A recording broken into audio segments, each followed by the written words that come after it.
Κάθε χρόνο στις 3 Δεκεμβρίου γιορτάζουμε την Παγκόσμια ημέρα ατόμων με αναπηρία. Οι μαθητές και μαθήτριες του τμήματος Α4 του 4ου Γυμνασίου Γλυφάδας δημιουργήσαμε χειροποίητες αφίσες.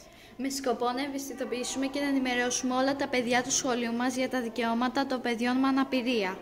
Θα σας παρουσιάσουμε τα κύρια δικαιώματα των παιδιών με αναπηρία. Ίση πρόσβαση στο φυσικό περιβάλλον, Τα μέσα μεταφοράς, την πληροφορία και τις επικοινωνίες, τα νοσοκομεία και τις αθλητικές εγκαταστάσεις. Δικαίωμα στη ζωή. Δικαίωμα στην ισότητα.